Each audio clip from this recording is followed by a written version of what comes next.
Perkawinan di Kana. Pada hari ketiga ada perkawinan di Kana yang di Galilea, dan ibu Yesus ada di situ. Yesus dan murid-muridnya diundang juga ke perkawinan itu. Ketika mereka kekurangan anggur, ibu Yesus berkata kepadanya, "Mereka kehabisan anggur." Kata Yesus kepadanya, "Mau apakah engkau dari aku, Ibu? Saatku belum tiba." Ibu Yesus berkata kepada pelayan-pelayan, "Apa yang dikatakannya kepadamu, lakukanlah itu." Di situ ada 6 tempayan yang disediakan untuk pembasuhan menurut adat orang Yahudi. Masing-masing isinya 80 atau 120 liter. Yesus berkata kepada pelayan-pelayan itu, "Isilah tempayan-tempayan itu penuh dengan air." Mereka pun mengisinya sampai penuh. Sesudah itu kata Yesus kepada mereka, "Sekarang cedoklah dan bawalah kepada pemimpin pesta." Lalu mereka membawanya. Pemimpin pesta itu pun mencicipi air yang telah menjadi anggur itu. Ia tidak tahu dari mana datangnya, tetapi pelayan-pelayan yang mencedok air itu mengetahuinya.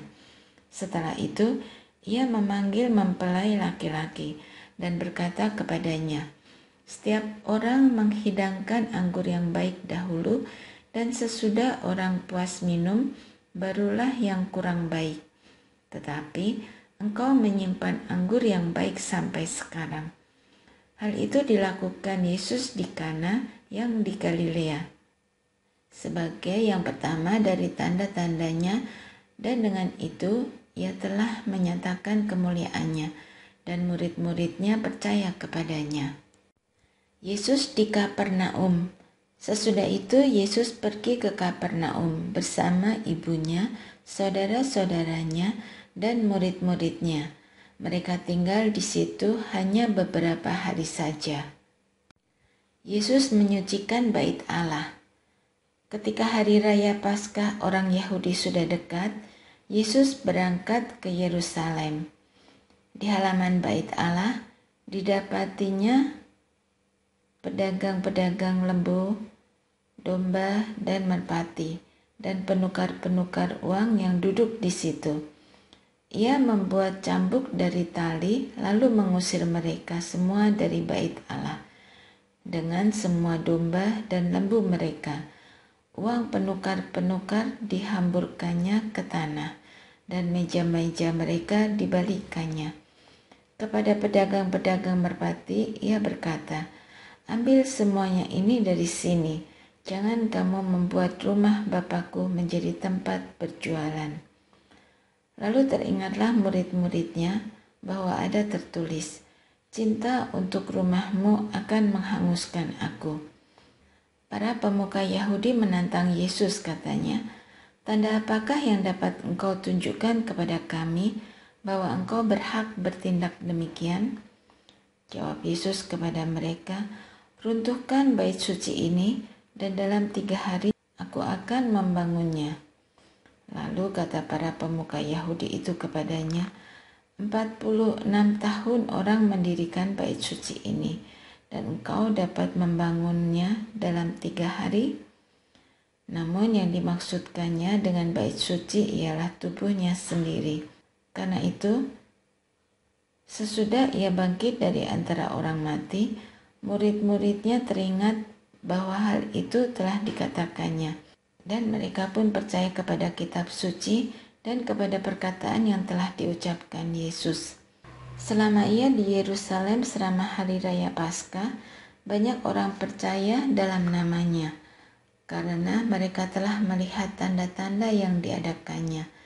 Namun Yesus sendiri tidak mempercayakan dirinya kepada mereka, karena ia mengenal semua manusia, dan karena tidak perlu seorang pun bersaksi kepadanya tentang manusia, sebab ia tahu apa yang ada di dalam hati manusia. Percakapan dengan Nikodemus. Ada seorang Farisi yang bernama Nikodemus, seorang pemimpin Yahudi. Ia datang pada waktu malam kepada Yesus dan berkata, Rabi, kami tahu bahwa engkau datang sebagai guru yang diutus Allah. Sebab tidak ada seorang pun yang dapat mengadakan tanda-tanda yang engkau adakan itu, jika Allah tidak menyertainya. Yesus menjawab, sesungguhnya aku berkata kepadamu, jika seseorang tidak dilahirkan kembali, ia tidak dapat melihat kerajaan Allah. Kata Nikodemus kepadanya, bagaimana mungkin seseorang dilahirkan kalau ia sudah tua? Dapatkah ia masuk kembali ke dalam rahim ibunya dan dilahirkan lagi? Jawab Yesus, sesungguhnya aku berkata kepadamu, jika seseorang tidak dilahirkan dari air dan roh, ia tidak dapat masuk ke dalam kerajaan Allah. Apa yang dilahirkan secara jasmani bersifat jasmani, dan apa yang dilahirkan dari roh bersifat rohani. Janganlah heran karena aku berkata kepadamu, kamu harus dilahirkan kembali. Angin bertiup kemana ia mau, dan engkau mendengar bunyinya. Tetapi engkau tidak tahu dari mana ia datang atau kemana ia pergi. Demikianlah halnya dengan tiap-tiap orang yang lahir dari roh. Kata Nikodemus kepadanya, bagaimanakah mungkin hal itu terjadi? Jawab Yesus, engkau guru orang Israel dan engkau tidak mengerti hal-hal itu? Sesungguhnya aku berkata kepadamu, kami berbicara tentang apa yang kami ketahui dan kami bersaksi tentang apa yang kami telah lihat. Tetapi kamu tidak menerima kesaksian kami. Kamu tidak percaya bahwa aku berbicara kepadamu tentang hal-hal duniawi. Bagaimana kamu akan percaya kalau aku berbicara kepadamu tentang hal-hal surgawi? Tidak ada seorang pun yang telah naik ke surga selain Dia yang telah turun dari surga, yaitu Anak Manusia. Sama seperti Musa meninggikan ular di padang gurun, demikian juga Anak Manusia harus ditinggikan, supaya setiap orang yang percaya kepadanya beroleh hidup yang kekal. Karena begitu besar kasih Allah akan dunia ini, sehingga Ia telah mengaruniakan anaknya yang tunggal, supaya setiap orang yang percaya kepadanya tidak binasa, melainkan beroleh hidup yang kekal. Sebab Allah mengutus anaknya ke dalam dunia, bukan untuk menghakimi dunia, melainkan supaya dunia diselamatkan melalui Dia. Siapa yang percaya kepadanya, ia tidak akan dihukum. Siapa yang tidak percaya, ia telah berada di bawah hukuman, sebab ia tidak percaya dalam nama Anak Tunggal Allah. Inilah hukuman itu, terang telah datang ke dalam dunia, tetapi manusia lebih menyukai kegelapan daripada terang, sebab perbuatan-perbuatan mereka jahat. Sebab siapa yang berbuat jahat membenci terang dan tidak datang kepada terang itu, supaya perbuatan-perbuatannya yang jahat itu tidak tampak. Namun, siapa yang melakukan yang benar, ia datang kepada terang, supaya menjadi nyata bahwa perbuatan-perbuatannya dilakukan dalam Allah. Kesaksian Yohanes tentang Yesus. Sesudah itu Yesus pergi dengan murid-muridnya ke tanah Yudea. Ia tinggal di sana bersama mereka dan membaptis. Tetapi Yohanes membaptis juga di Ainon, dekat Salim, sebab di situ banyak air. Orang-orang datang ke situ untuk dibaptis. Sebab pada waktu itu Yohanes belum dijebloskan ke dalam penjara.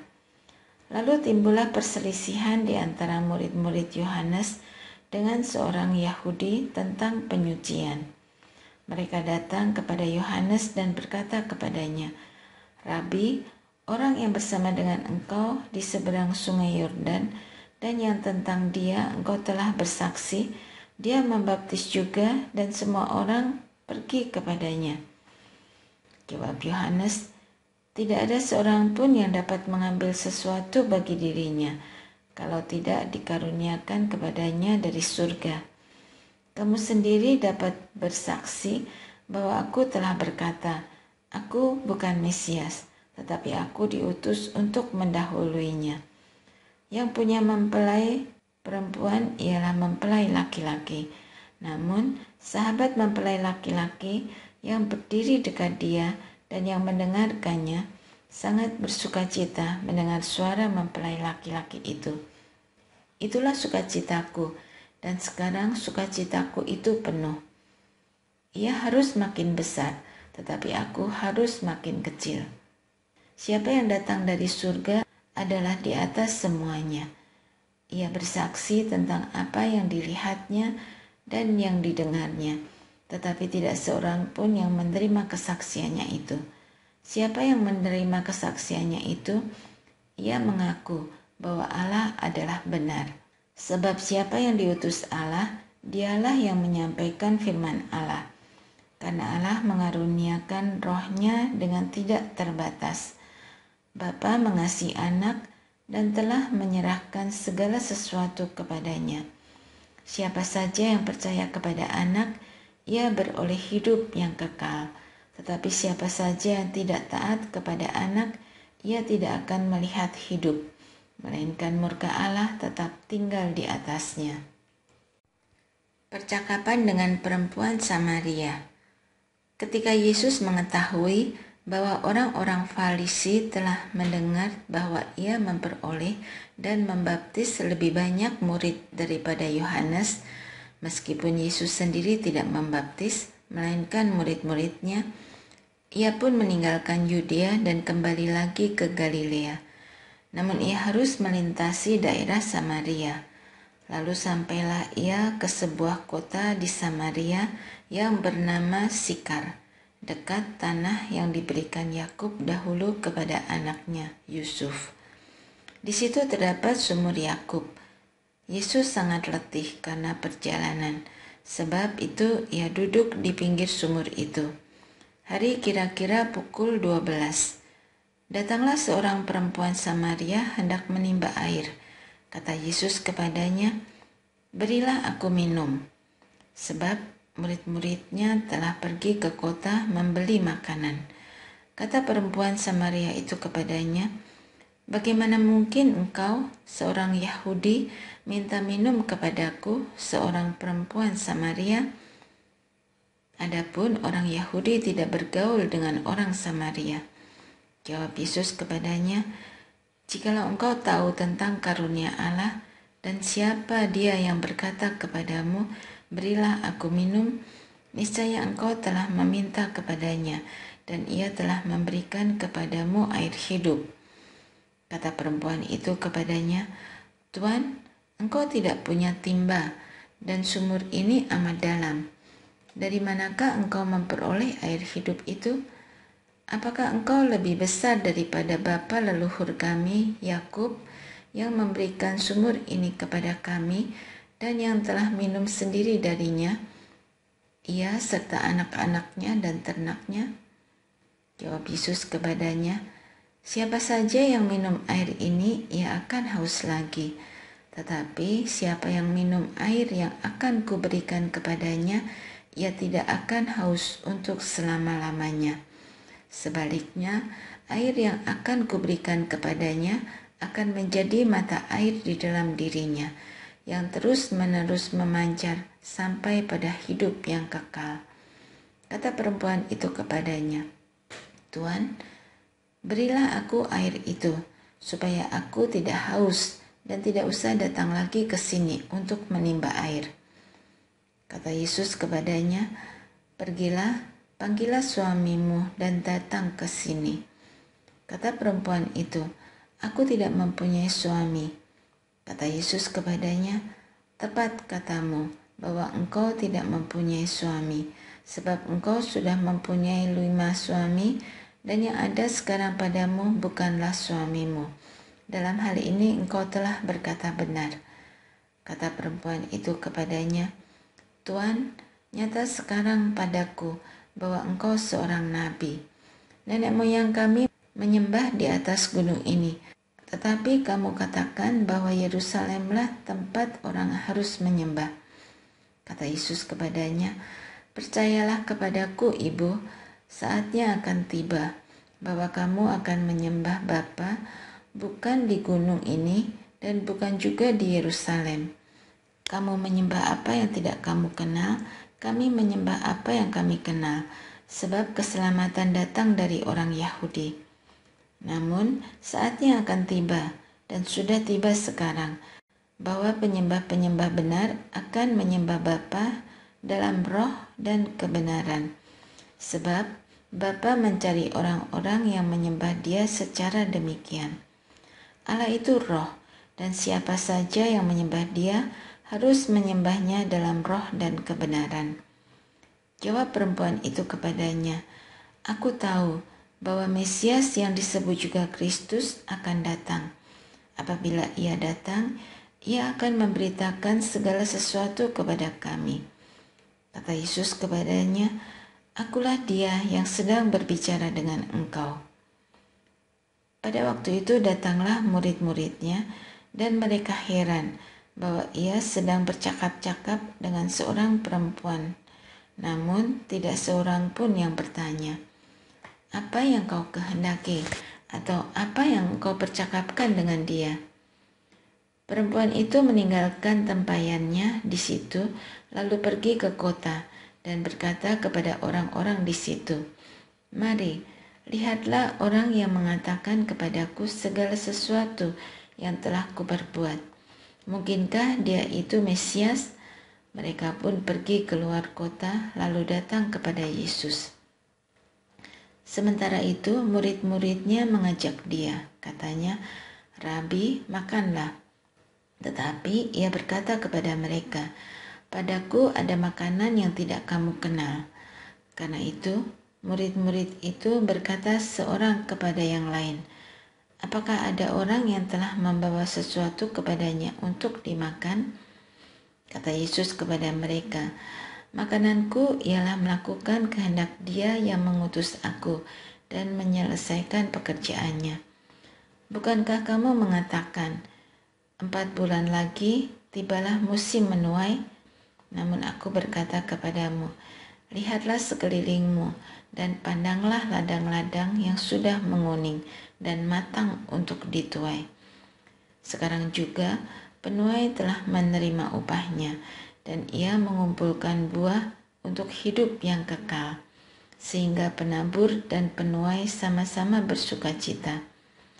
Sebab dalam hal ini benarlah peribahasa, yang seorang menabur dan yang lain menuai. Aku mengutus kamu untuk menuai apa yang tidak kamu usahakan. Orang-orang lain berusaha, dan kamu datang memetik hasil usaha mereka."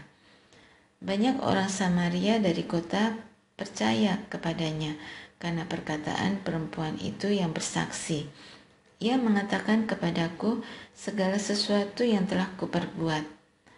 Ketika orang-orang Samaria itu sampai kepada Yesus, mereka meminta Dia tinggal dengan mereka. Ia pun tinggal di situ 2 hari lamanya. Karena perkataannya, lebih banyak lagi orang yang percaya, dan mereka berkata kepada perempuan itu, "Kami percaya, tetapi bukan lagi karena apa yang kau katakan, tetapi kami sendiri telah mendengar Dia, dan kami tahu bahwa Dia benar-benar juru selamat dunia." Kembali ke Galilea. Setelah 2 hari Yesus berangkat dari sana ke Galilea, sebab Yesus sendiri telah bersaksi bahwa seorang nabi tidak dihormati di kampung halamannya sendiri. Setelah Ia tiba di Galilea, orang-orang Galilea pun menyambut Dia, karena mereka telah melihat segala sesuatu yang dikerjakannya di Yerusalem pada pesta itu, sebab mereka sendiri pun turut ke pesta itu. Yesus menyembuhkan anak pegawai istana. Kemudian Yesus kembali lagi ke Kana di Galilea, di mana Ia membuat air menjadi anggur. Di Kapernaum ada seorang pegawai istana. Anak laki-lakinya sedang sakit. Ketika ia mendengar bahwa Yesus telah datang dari Yudea ke Galilea, pergilah ia kepadanya, lalu meminta Dia datang dan menyembuhkan anaknya, sebab anaknya itu hampir mati. Kata Yesus kepadanya, "Jika kamu tidak melihat tanda dan mujizat, kamu tidak percaya." Pegawai istana itu berkata kepadanya, "Tuan, datanglah sebelum anakku mati." Kata Yesus kepadanya, "Pergilah, anakmu hidup." Orang itu percaya kepada perkataan yang dikatakan Yesus kepadanya, lalu pergi. Ketika ia masih di tengah jalan, hamba-hambanya telah datang kepadanya dengan kabar bahwa anaknya hidup. Lalu ia menanyakan kepada mereka, "Pukul berapa anak itu mulai sembuh?"